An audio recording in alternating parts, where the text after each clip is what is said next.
오늘은 셋째 날과 넷째 날 하나님이 창조하신 그 창조의 이야기를 가지고 먹거리와 광명체를 주신 하나님, 이런 제목으로 창세기를 들여다봅니다. 하나님이 셋째 날에 주신 창조 피조물은 우리 인간과 모든 동물들이 먹을 수 있는 먹거리를 하나님이 주신 것입니다. 먹을 수 있는 것들을 먹거리라 이렇게 말합니다. 물 속에 잠겨있던 땅이 이렇게 드러났다 그랬어요. 잠수함이 떠오르는 것처럼 말이죠. 물 속에 잠겨있던 땅이 드러나고, 그래서 높은 곳도 생기고 낮은 곳도 생기고 평지도 생기고, 그 다음 바다는 물은 물대로 낮은 곳으로 빠지게 됐습니다. 그래서 땅에서는 식물을 하나님께서 창조하셨죠. 동물보다 식물이 먼저입니다. 왜 그러냐? 먹거리를 만들어 놓고 먹을 동물을 만드신 순서가 맞지요. 그래서 풀과 씨 맺는 채소, 각종 종류대로 씨 가진 열매 맺는 나무, 통틀어서 식물입니다. 하나님 보시기에 좋았더라 그랬어요. 하나님 보시기에 좋았더라. 풀과 나무, 이 모든 식물을 창조하신 하나님 보시기에 좋았더라. 하나님 보시기에 좋았다는 것은 하나님 혼자서만 즐기기 위해서 좋은 건 아니고, 하나님께서는 우리 인간의 건강과 행복을 위해서 식물을 창조하셨습니다. 그래서 하나님은 창조하신 식물 세계를 통해서 영광을 받으시고, 또 앞으로 창조하실 동물들, 특별히 우리 인간들을 위해서 좋은 것들을 창조하시고 하나님 보시기에 좋았다 그랬어요. 우리 인간은 흙덩어리죠. 하나님께서 주신 생명, 영을 빼고 나면 흙덩어리입니다. 그런데 이 흙 속에 영양소를 하나님이 많이 주셨어요. 그 태초에 창조하신 하늘과 땅, 이 땅 속에 우리 인간이 땅에 속한 육체를 가졌기 때문에 땅이나 우리 인간의 몸이나 같은 요소로 되어 있는 것이죠. 그러므로 땅이 우리 인간의 몸으로 분리된 이 땅을 위해서 같은 땅에서 나오는 것을 먹어야 또 다른 땅으로 되어 있는 우리 인간이 생명을 유지하고 살 수가 있습니다. 먹거리를 하나님이 주신 것이죠. 그래 인간이나 동물들이 먹을 수 있는 이 모든 먹거리를 하나님이 주신 것입니다. 창세기 1장 11절과 12절을 다시 한번 읽어보겠습니다.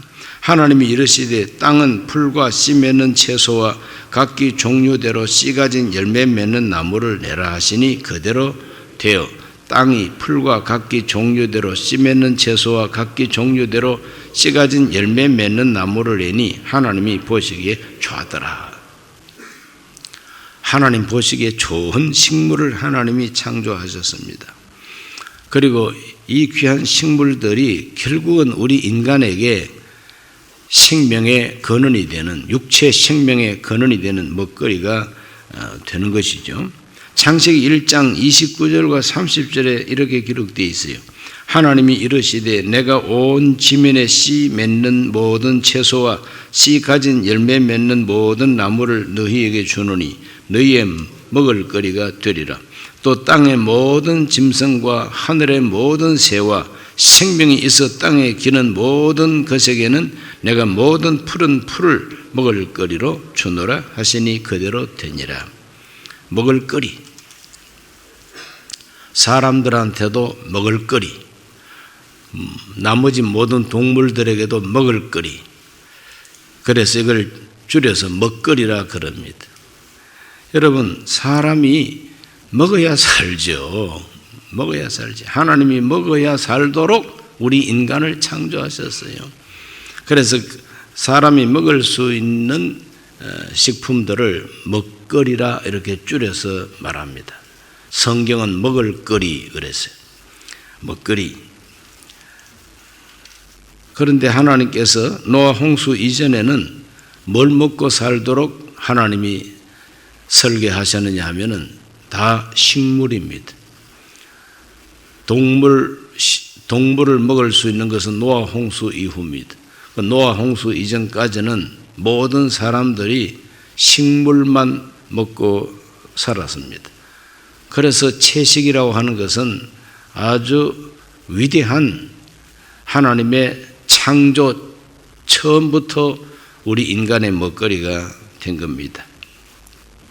그래서 이 식물들의 이 사명은 땅에 있는 영양소를 빨아들이고 그래서 잎과 줄기, 열매 이런 곳에 저장을 하고 그래서 우리 인간이 살 수 있는 생명의 에너지가 되는 것입니다.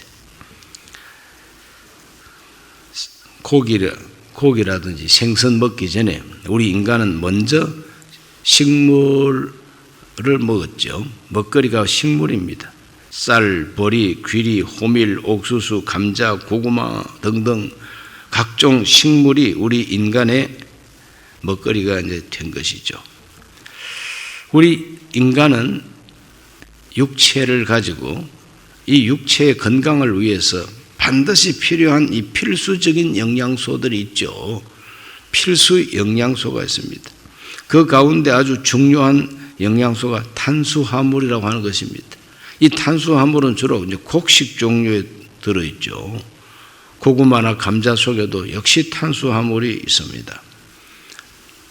그래서 이러한 탄수화물을 우리가 섭취하는 것이 가장 기본입니다.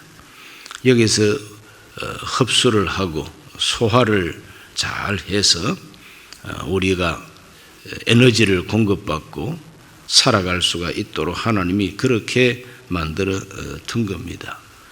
이렇게 하나님께서 우리 인간이 살아갈 수 있는 먹거리를 하나님께서 우리 인간을 창조하기 전에 먼저 우리 사람이 먹고 살 수 있는 것부터 하나님이 창조하셨으니 예비하시는 하나님, 준비하시는 하나님. 아이가 늦잠 자고 일어나도 그 어머니가 일찍 일어나서 부엌에서 먹을 것을 다 준비해가지고 학교 갈 시간 되면은 밥 차려서 주지 않습니까?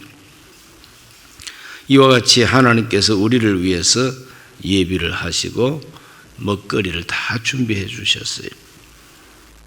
뿐만 아니라 하나님께서는 우리의 몸 속에 면역 세포들을 하나님께서 주셔서 혹시 먹고 난 다음에 그 먹거리를 통해서 들어온 좋지 못한 요소들이 있으면 그걸 막아내기 위해서 이 면역 세포라고 하는 걸 하나님이 태초부터 주셨어요.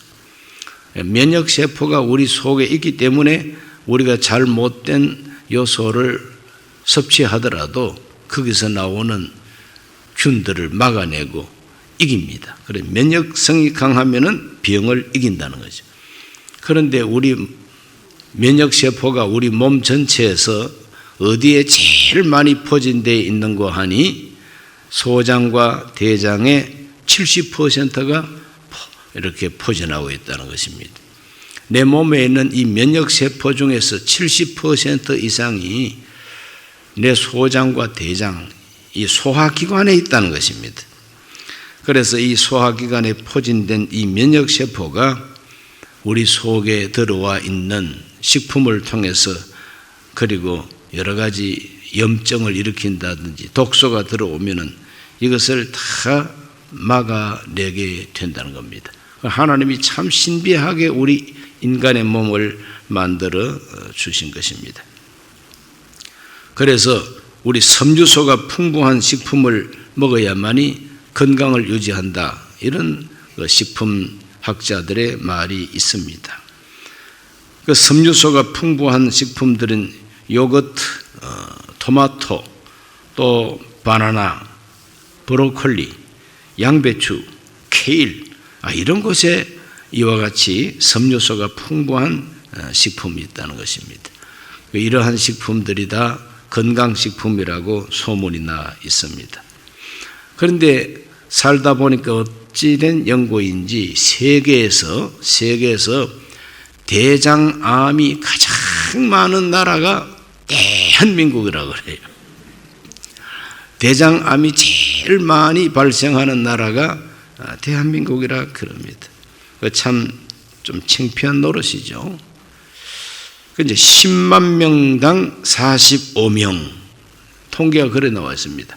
10만 명당 45명이 장기에 암이 생기는 그런 나라가 대한민국이라고 그럽니다. 그런데 이렇게 많은 암을 가지고 있는데 이 암 중에서도 우리 대한민국은 위암이나 뭐 다른 데 암보다도 대장암이 제일 많다고 그래요. 대장암. 그 대장암 중에서도 직장암이 제일 많다고 그럽니다. 그러니까 소화기관의 끄트머리, 이 소화기관의 끄트머리에 가장 암이 많이 발생하는 나라가 우리 대한민국의 현상이라고 그렇게 말합니다. 참 부끄러운 수치죠. 그런데 1등 한 나라가 대한민국이고 또 2등 한 나라가 또 어느 나라인데 1등과 2등 차이가 너무 많이 벌어져 있다는 것이죠. 그러니 뭐 100m 달리기 할 때 1등하고 2등하고 거리 차이가 많은 것처럼 우리 대한민국은 당당한 금메달리스트, 아주 대장암에 있어서는 당당한 금메달리스트로 세계에서 정평이 나 있습니다. 자, 이와 같이 우리 대한민국 국민들은 왜 이렇게 암을 많이 가지고 있을까? 그것은 우리 인간의 육체의 여러 가지 그 구조상도 그렇겠지만 제일 중요한 게 먹거리라는 겁니다. 뭘 먹고 사느냐에 따라서 우리 소화기관에 얼마나 많은 병이 생기느냐, 여기에 판가름이 난다는 겁니다.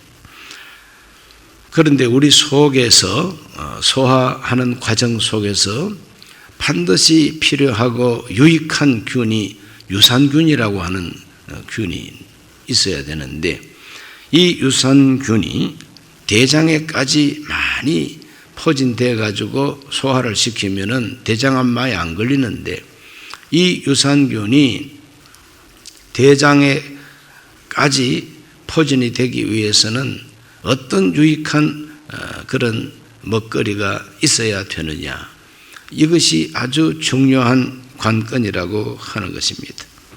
그래서 대장까지 미치는 이 유산균이 살아나기 위해서는 포도당을 먹어야 되는데 이 포도당이 미치는 그 부분이 다른 어떤 음식들보다도 좀 특별한 음식들이 우리 대장에까지 바로 유산균을 집어넣어 가지고 포도당을 집어넣어 가지고 우리 대장을 건강하게 하는 식품들이 있답니다. 그거는 바로 플락토 올리고당이라 이렇게 전문 용어가 있습니다. 플락토 올리고당. 그래서 거기에 해당하는 식품들이 양파, 마늘, 야콘, 바나나, 콩, 이러한 식품들 속에 바로 이와 같은 올리고당이 많다는 것입니다.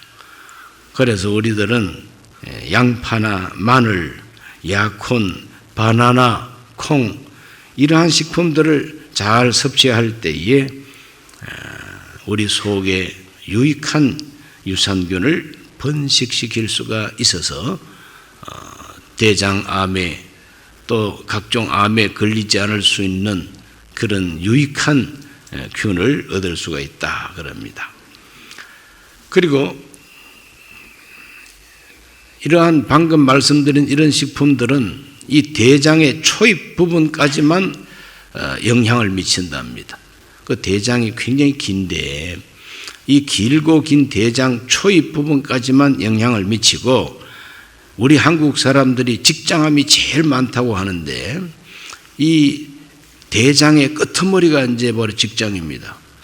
대장의 끄트머리가 직장인데 이 대장 끄트머리까지 영향을 미치는 좋은 바로 식품들이 있습니다. 바로 그것은 우엉이나 도라지, 더덕, 돼지감자, 고들빼기, 치커리, 이와 같은 음식 속에 아주 그냥 우리 장 끝까지 유익한 영양을 공급하는 식품들이 이렇게 있다고 합니다.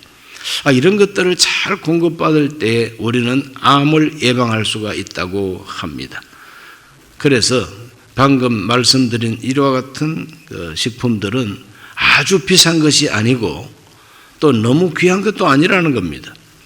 그렇기 때문에 하나님께서 주신 우리 몸 건강 관리를 위해서 하나님 주신 이 식품들을 알고 잘 골라서 제때 잘 이렇게 공급하고 먹을 수 있도록 식단을 짜고, 이런 것은 바로 집에서 먹을 거리를 공급하는 주부들의 지혜에 속한 문제라는 것입니다.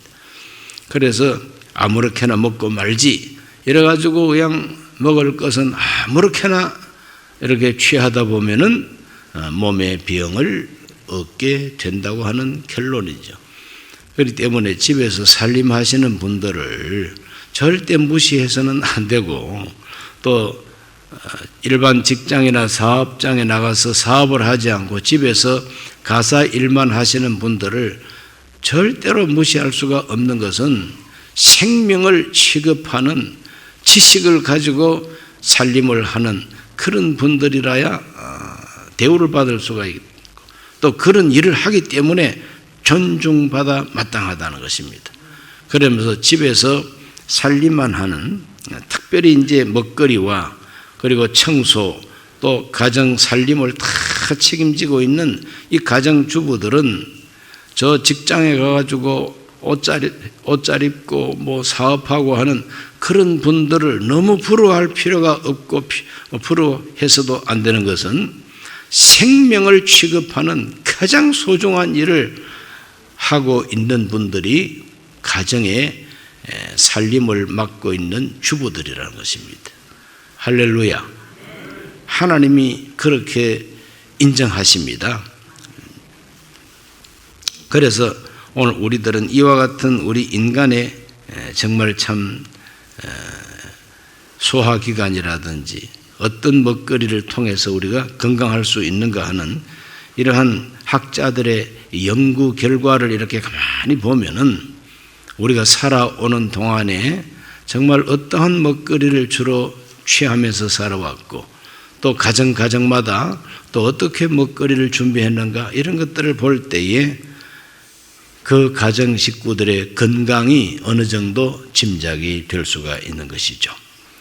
오늘 우리 한국의 전통 음식 가운데서 세계적으로 이름나 있는 건강식품이 있고 그것이 다 발효식품입니다.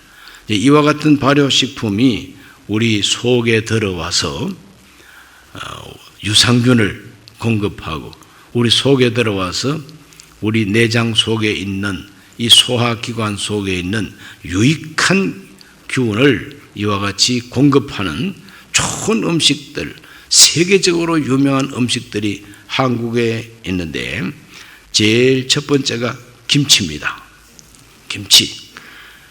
김치 중에서도 양념을 많이 한 김치보다도 양념을 적게 한 김치, 백김치, 물김치, 동치미, 이런 것들이 아주 잘 익어 놓으면은 거기에서 유산균들이 아주 유익하게 많이 나온다는 것입니다. 그런 김치, 그 다음에 청국장, 된장, 간장, 고추장, 장 종류, 이게 다 발효식품이라는 것입니다. 발효가 잘 된 청국장, 된장, 간장, 고추장, 여기까지 이렇게 장 종류입니다. 그리고 잘 발효가 된 젓갈, 우리 시르빈 선교에서 요새 젓갈 바자회를 하고 있는데, 잘 익은 젓갈, 잘 발효된 젓갈은 참으로 유익하다는 겁니다. 그리고 식초도 발효식품. 시골에서 보면은 우리 어른들이 마시다가 남은 막걸리지 않습니까? 마시다가 남은 막걸리를 모으는 커다란 병이 있습니다. 그 병에다가 마시다가 남은 막걸리를 따라 부어 놓으면은 그게 바로 식초가 되더라고. 그래서 막걸리 식초에다가 고추장을 풀어 놓으면은 이게 그냥 회를 찍어 먹는 초고추장으로서는 최고라. 그런 건 경험한 사람만이 합니다, 그냥. 자, 이렇게 막걸리가 변해가지고 식초가 되는데, 그러므로 이 식초라고 하는 것을 건강하게 담그면은 이게 다 식물성 식초입니다. 거기서 발효가 된다는 겁니다. 그래서 식초도 발효식품이에요. 발효식품. 그리고 어떤 사람은 건강을 위해서 늘 식초를 물에 타서 늘 마시는 이런 분들도 계시다고 그럽니다. 이제 막걸리 식초도 있지만 과일 식초도 있지 않습니까? 이 과일 식초. 이와 같은 식품들이 다 유산균을 공급하는, 천년 유산균을 공급하는 좋은 식품들이라는 겁니다. 이것뿐만 아니라 우리 인간은 하나님께서 태초에 창조하실 때에 육식보다도 채식부터 시작하도록 만드셨어요. 노아 홍수를 통해서 하늘에 있는 물 위에, 궁창 위에 물이 쏟아져 버렸거든요. 궁창 위에 있는 물이 있을 때는 물층이 있어가지고 태양빛이 그 물층을 통과하면서 우리 인체에 해로운 자외선을 많이 없애버린다는 겁니다. 그런데 물층이 없어지다 보니까 이제는 직사광선이 내려오니까 여기에 우리 인간을 빨리 늙어가게 하는 자외선도 내려온다는 겁니다. 그래서 하나님은 우리 인간에게 식물성 먹거리만 준 것이 아니라 동물성 먹거리도 이제는 하나님이 먹도록 허용을 하신 것이죠. 자, 이와 같은 동물성 식품이 우리에게 주어지기 전까지는 완전히 우리는 식물성 동물이었습니다. 식물성 인간이었습니다. 그래서 하나님께서 주신 이 모든 그 먹거리들을 잘 구분해서 섭취하는 것이 건강을 위해서 좋은 것이다. 오늘 우리들은 이와 같이 하나님께서 창조하신 셋째 날 우리 인간이 먹을 수 있는 먹거리를 하나님이 셋째 날 다 만들어 주셨는데 주로 이제 식물이죠. 곡류, 탄수화물 이런 것들입니다. 그러므로 하나님이 처음으로 주신 이 먹거리 하나님은 오래오래 씹어서 먹으라고 앞니 8개, 송곳니 4개, 나머지 20개는 어금니라는 겁니다. 맷돌처럼 생겨가지고 이렇게 잘 갈고 할 수 있는 기능을 가진 치아를 하나님이 우리 인간에게 주셨다는 거예요. 그래서 아래 위 또 윗니 다 포함하면 32개가 정상이라는 거죠. 32개 이상 있어도 좀 이상한 치아고 또 32개 미치지 못하는 것도 비정상이라는 거예요. 그런데 이 32개 중에서 20개나 맷돌처럼 생긴 어금니라. 그러니 하나님께서 우리 인간의 인체 치아를 딱 보면은 그 구조가 식물성 존재라는 것을 알 수가 있다는 것입니다. 자, 이와 같이 우리들은 하나님 앞에서 주신 이 식물성 음식을 오래오래 씹어서 내 입 안에서 맷돌질을 잘 해야 소화가 잘 된답니다. 아밀라제라고 하는 소화제가 침 속에 있고 그 침 속에 있는 아밀라제가 내 입 안에서 오래 씹을 때에 많이 나와서 소화가 더 많이 될 수 있도록 도와준다니까. 그래서 오래 씹을수록 건강에 좋다 하는 그런 학자들의 연구 결과가 나와 있으니 식사를 너무 급하게 하지 마시고 꼭 오래 너무 세게 씹는 것보다도 너무 세게 씹는 것도 치아를 상하게 한답니다.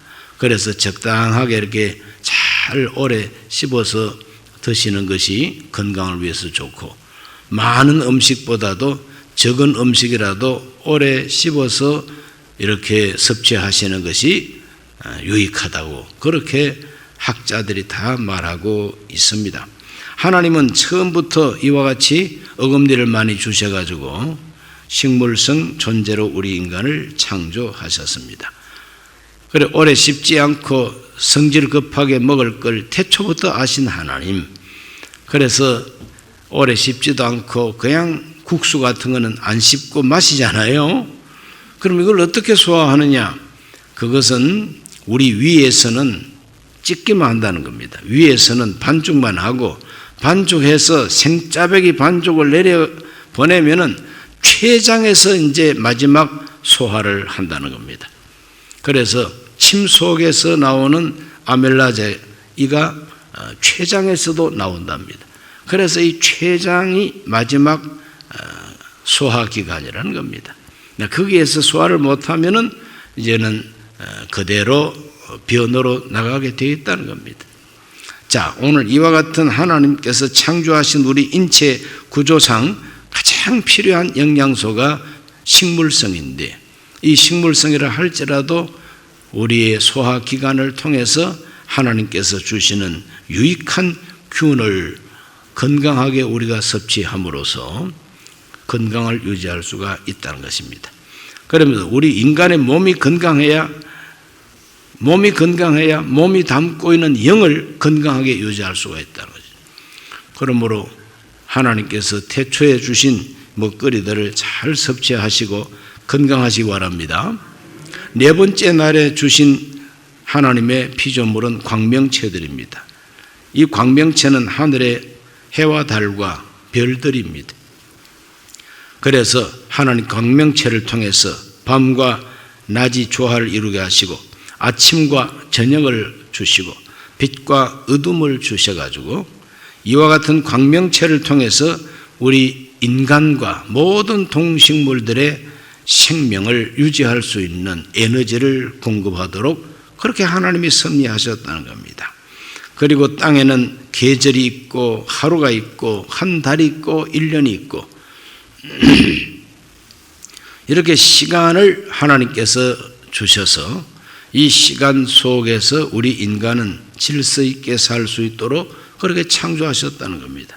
그러므로 넷째 날에 주신 하나님의 거룩한 이 광명체들을 통해서 하나님은 이 땅 위에 질서와 조화를 이루게 해 주셨다 하는 것을 성경을 통해서 발견하게 했는데, 우리 먹을 수 있는 우리 식물들 또 이 모든 것들을 바로 이 하늘에 있는 광명체들을 통해서 땅에 있는 식물과 동물들이 다 살아남도록 하나님이 그렇게 섭리를 하시고 창조하셨다는 것입니다.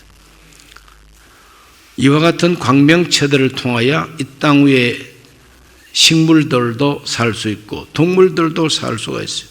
하늘에 해가 없고 달도 없고 별도 없고 깜깜하기만 하면은 아무런 생명체도 존재할 수가 없다는 겁니다. 이렇게 하나님은 하늘의 광명체를 통해서 이 땅 위에 있는 생명체들이 살 수 있도록 허락하셨다. 잡초를 왜 하나님이 창조해가지고 골치 아프게 하느냐? 농사 짓는 분들은 잡초가 아주 골치 아픈 일입니다. 그런데 이 잡초가 있어서 미생물이 땅 속에 깊이 들어갈 수가 있다는 겁니다. 이 잡초들이 뿌리가 깊고 이 잡초들이 그 뿌리를 내리면서 산소가 땅 속에 공급되고 그러다 보니까 땅 속에 있는 미생물들이 다 살 수가 있고 땅 속에 미생물이 풍성하게 살아 있어야만이 모든 나무나 식물들이 살 수 있는 영양소가 거기에서부터 나온다는 겁니다. 그렇기 때문에 잡초는 잡초대로 사명이 있다는 것입니다. 하나님이 사명을 주어서 잡초도 만들었어요. 이 잡초는 직접적으로 사람 몸에는 안 들어가지만 이 잡초들은 소라든지 초식동물이 뜯어먹을 수 있도록 하나님 또 만들어 두셨습니다. 이렇게 하나님은 참 신기하게 세상을 창조하셨어요. 가을이 되면 나무에 낙엽이 떨어집니다. 낙엽이 떨어지면 그 낙엽은 자기 본적지로 돌아가서 낙엽이 떨어져서 자기 본적지 뿌리의 영양을 또 공급하게 된다는 것입니다. 그래서 세상이 존재하는 이 모든 구조가 하나님의 사랑과 하나님의 능력을 우리에게 부여주고 있다고 성경은 말하고 있습니다. 하나님께서 우리에게 참 좋은 것들을 주셨어요. 입은 입대로, 귀는 귀대로, 우리 인간의 소화기관을 쭉 이렇게 이제 살펴볼 때 다 필요한 제 기능을 발휘할 수 있도록 위는 위대로, 창자는 창자대로 다 자기 기능을 발휘해서 건강 유지하도록 하나님이 그렇게 만들으셨는데, 하나님은 우리 신앙생활 속에 딱 그거하고 비유적으로 연결해가지고 교회도 그렇다고 말합니다. 하나님이 주신 은사가 각각 다르고 받은 은사대로 서로가 합력해서 교회를 성장시키고 복음을 이 세상에 전파하도록 만들어 두셨다고 고린도전서 12장에 사도 바울이 강조하고 있는 것입니다. 산에 가면 제일 많은 나무, 우리 한국에서 산에서 제일 많은 나무는 소나무죠. 그 다음은 참나무, 도토리나무. 이 참나무, 도토리나무는 다람쥐를 통해서 번식이 된다는 것입니다. 다람쥐가 도토리를 갖다가 볼 속에 잔뜩 집어넣고 자기 혼자 먹으려고 이렇게 저렇게 숨겨두는데, 이 다람쥐는 머리가 조금 부족해가지고 자기가 숨겨둔 것을 다 기억을 못한다는 거예요. 한 50% 정도만 겨울 나면서 파먹고 나머지는 잊어버린대요. 병신. 그런 식으로 다람쥐를 아주 우습게 볼 거 아니에요. 다람쥐가 그렇게 잊어버리기 때문에 저 산에는 도토리 나무가 무성하게 자랄 수가 있다는 것입니다. 머리가 좋아가지고 내가 어디다가 숨겨놨는지 100% 다 알고 다 찾아 먹어버리면은 산이 황폐해져 버리고 도토리 나무 숲은 있을 수가 없다는 거예요. 그러니까 이 적당하게 하나님이 딱 IQ를 주셨는데, 어리석은 그 동물들은 약간 어리석어야만이 하나님이 계획하신 것이 이루어진다는 것이죠. 참 재밌습니다. 이 세상 읽어보면은 하나님이 그렇게 지었었어요. 다람쥐가 아주 깨만게 생겼지만은 잘 잊어버린다는 것이죠. 그 왜 잘 잊어버리냐? 다 하나님이 창조하신 우리 인간을 위해서 잊어버리는 은사를 하나님이 주신 것이죠. 그 다람쥐를 보고도 감사해야 됩니다. 이 도토리 나무는 또 참 신기한 것이 땅에 있는 이 벼들이 어떻게 자라는가, 이 벼 냄새를 맡는답니다. 도토리 나무가 땅에 있는 곡식 종류의 냄새 향기를 도토리 나무 이파리가 그 향기를 맡는답니다. 향기를 맡아서 흉년이다 싶으면 도토리를 많이 맺는데요. 풍년이다 그러면 작게 맺는답니다. 나 또 처음 알았네요. 이렇게 하나님은 참 이 세상을 아름답게 만들어 주셨어요. 호랑이라든지 싸나운 짐승들만 저 산에 우글거린다면 어떻게 살 수가 있겠습니까? 그러나 호랑이나 그런 싸나운 짐승의 번식보다도 힘이 없는 연약한 동물들이 오히려 번식은 더 잘하고 있습니다. 그 다람쥐하고 호랑이하고 비교를 해보면 다람쥐는 건방에도 못 가지요. 그러나 호랑이 하는 일보다도 다람쥐가 하는 일이 더 귀합니다. 그래서 세상에는 1등만 있으면 안 된다는 겁니다. 세상에는 1등만 있으면 절대 안 된다는 거죠. 반드시 꼴찌가 필요하고 중간치도 필요하다는 겁니다. 그러므로 우리 인간은 내 하나님께서 내게 주신 IQ가 어느 정도인지, 이 IQ는 내 마음대로 하는 게 아니잖아요. 타고나는 거 아니에요. 내 IQ가 낮아가지고 약간 멍하다고 해서 실패했다고 생각할 필요가 없다는 거예요. 하나님은 골고루 다 필요해서 주셨고, 그래서 최고가 되는 것보다도 최선을 다하는 인생이 하나님을 기쁘시게 하는 인생이라는 것입니다. 어디까지 이르렀든지 그랬어요. 내 IQ가 어디까지 이르렀든지, 내 능력이 어디까지 이르렀든지 하나님께서 주신 능력만큼 최선만 다하면 된다는 거예요.